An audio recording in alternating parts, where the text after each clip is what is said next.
Bom, passada a empolgação com a notícia sobre o Neymar, que eu gravei vídeo agora há pouco no canal, voltamos para o campo e aí tínhamos a Ponte Preta pela frente. O resultado do jogo em si, ele não é ruim. O Santos conseguiu apresentar alguma coisa nesse jogo. Não foi intenso, não foi agressivo como foi no primeiro jogo, e eu acho que até natural que o Santos, nesse momento da temporada, não consiga repetir o mesmo padrão de jogo em sequência. E tudo bem, acho que é um começo de trabalho promissor e vai ter as suas oscilações ao longo desse primeiro momento da temporada. O Pedro Caixinha, para minha surpresa, fez justamente a escalação que eu sugeri para ele, né? De colocar o Zé Ivaldo na zaga, experimentar o Miguelito na ponta direita, colocar o Luca Meirelles como o centroavante principal do time. E confesso que esse time não foi tão mal assim. É evidente que quando você olha as apresentações individuais, você tem ali algumas decepções, e falo delas na sequência. Mas no conjunto, é evidente que o Santos não ia jogar fora de casa, pressionando e jogando no campo do adversário, como ele vai fazer dentro da Vila Belmiro. E acho que é uma maneira também do Santos variar um pouco a maneira como ele se comporta mediante o seu adversário. É evidente que a Ponte, vindo ali de um momento em que ela tinha vencido o primeiro jogo fora, dentro de casa ela ia querer mostrar um ímpeto ofensivo maior, justamente porque o seu torcedor estaria ali. E é natural que o Santos queria explorar um pouco os erros que a Ponte Preta causava para poder criar suas oportunidades de gol. No primeiro tempo, o jogo foi muito equilibrado e numa falha de posicionamento da zaga do Santos, a Ponte faz 1-0 e numa bola aérea, para variar um pouco, né? O Santos é campeão em tomar gol de bola aérea, mas você vê que é um gol de bola aérea nitidamente da falta de ajuste posicional dos jogadores, por, por pura e simples falta de treino. Não foi uma falha bizarra, não foi um lance em que o jogador da Ponte encontrou um passe totalmente que desmontava a defesa. Foi um lance normal em que talvez o Zé Ivaldo tenha errado mais no lance e ele deixa o jogador da Ponte cabecear livre dentro da área do Santos. E ao ir para o intervalo com esse 1-0 contra, a impressão que você tinha é que assim, beleza, o Caixinha está incomodado com o que foi apresentado no primeiro tempo, mas não parecia um incômodo no sentido de escalei mal ou coloquei uma proposta de jogo que foi equivocada. Foi simplesmente uma coisa de acho que mudando algumas peças conseguimos ganhar alguns pontos a mais e aí a gente começa a querer equiparar um pouco o jogo com a Ponte Preta. E foi exatamente isso que aconteceu no segundo tempo.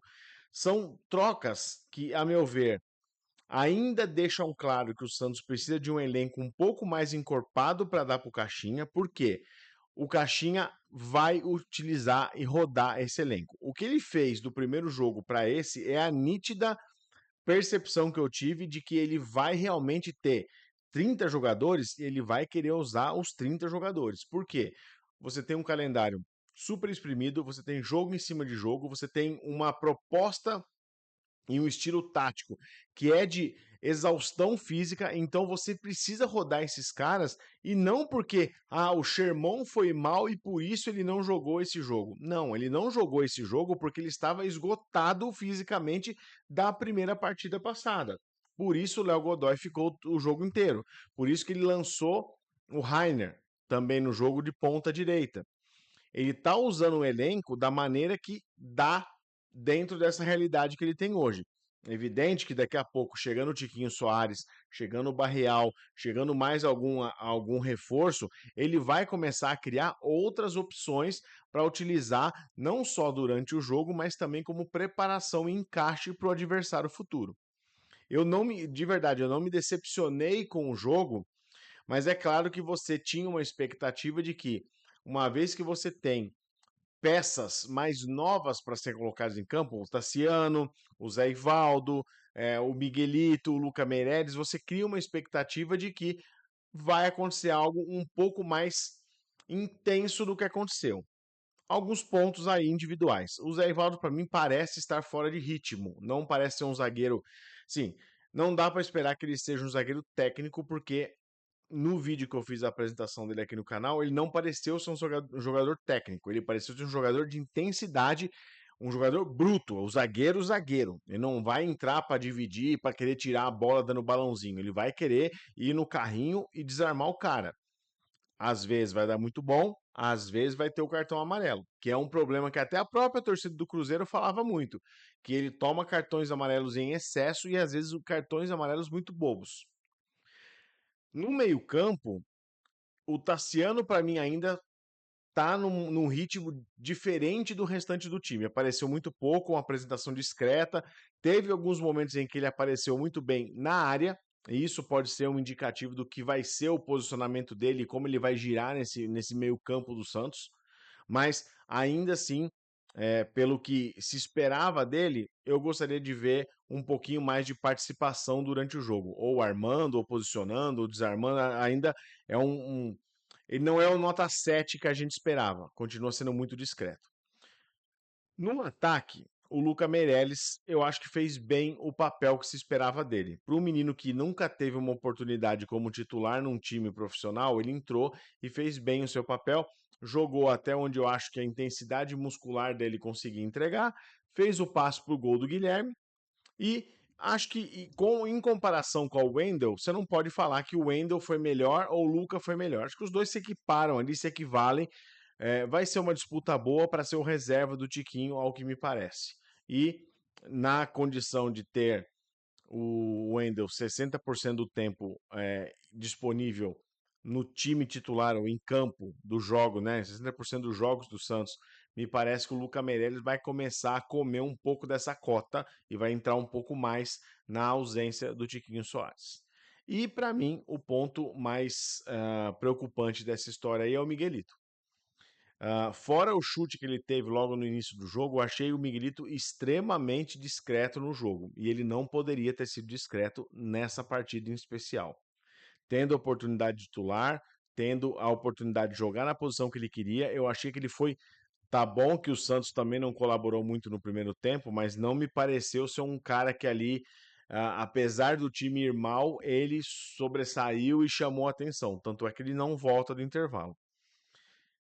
Olhando o trabalho do Caixinha, me dá a impressão que ele vai fazer esses testes mesmo. Ele vai colocar o Miguelito e tirar o Miguelito em várias oportunidades dentro da temporada. Não acho que ainda é momento de cravar que o Miguelito não serve, mas ao mesmo tempo me preocupa já liga um sinal de alerta ali se ele realmente vai conseguir entregar tudo o que falam a respeito dele. Então fica esse ponto aí de interrogação em cima do Miguelito. Outro ponto negativo que me chamou a atenção nesse jogo foi o João Schmidt. E olhando um pouco da maneira como o Caixinha quer que esse time funcione e olhando um pouco como o João Schmidt entrou nesse jogo, acho que o João Schmidt ao longo do tempo vai começar a perder muito espaço. O Rincon parece ser o titular da posição de primeiro volante. O Pituca de novo foi discreto, foi substituído também. Deu entrada para o Schmidt. Mas acho que ainda o time inteiro está começando a querer entender o ritmo e encaixe da organização tática desse novo momento com o Caixinha. Então, ainda não descartaria o Schmidt da temporada, mas acho que ele deve se preocupar.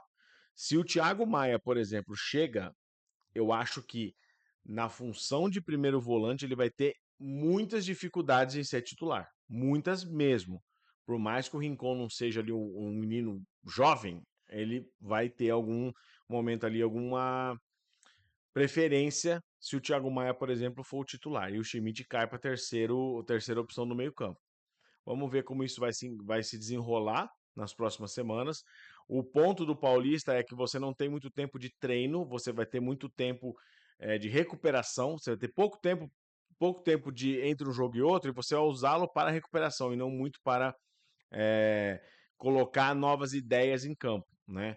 O próximo jogo do Santos já é na próxima quarta-feira contra o Palmeiras, um clássico, e aí deve estar de volta o Soteldo, deve ter ali uma experimentação maior. Essa rodada de elenco que o Caixinha deu, provavelmente é para entender um pouco o que, que ele pode contar nesse jogo contra o Palmeiras. O resultado em si não é dos piores. Jogar em Campinas contra a Ponte não é um negócio simples, não é uma coisa que, vamos lá, 3 pontos e tá garantido. É pelo contrário, é sempre um jogo muito difícil. A Ponte sabe jogar muito bem contra o Santos, historicamente, e é claro que jogando na frente do seu torcedor, ele não vai fazer um jogo modorrento, um jogo lerdo. Então, assim, acho que foi um jogo interessante para teste do Santos, em que o Santos não perdeu, soube se recuperar ao longo da partida e ao ponto positivo o Caixinha realmente não tem frescura para trocar jogador e para rodar o elenco, o que é ótimo, porque era algo que a gente sempre queria ver no ano passado, em momentos em que a disputa por posição parecia um negócio muito em segundo plano. Para o Caixinha é uma coisa que acontece, é real. Ele vai trocar jogadores, não porque o cara tá mal ou porque simplesmente ele tem uma preferência, porque o encaixe do adversário, a necessidade do jogo, a disponibilidade física vão ser elementos que ele vai considerar ao longo de toda essa temporada. 1-1 ficou ok. Vamos para um clássico com uma certa expectativa de que podemos fazer algo melhor. Talvez tenhamos o Tiquinho Soares, mas o Santos tem um elenco nesse momento do campeonato que a gente pode contar. Tem jogadores ali suficientemente bons para estar em campo contra o Palmeiras e fazer uma boa apresentação. Se isso vai ser o suficiente para vencer o clássico, isso não dá para saber agora. Mas o Santos, pelo menos, tem uma ideia e uma proposta de jogos já bem estabelecidas. O problema é que agora necessita de tempo para amadurecer e desenvolver um pouquinho mais as ideias que o técnico Pedro Caixinha tem levado nos treinamentos. Beleza? Espero vocês nos comentários aí para me contar o que vocês acham do empate. Também não esqueça de dar like no vídeo, não esqueça de se inscrever no canal. Eu estou esperando vocês para conversar lá também nos comentários. Estou de volta no próximo episódio do meu canal do Santos. Um abraço.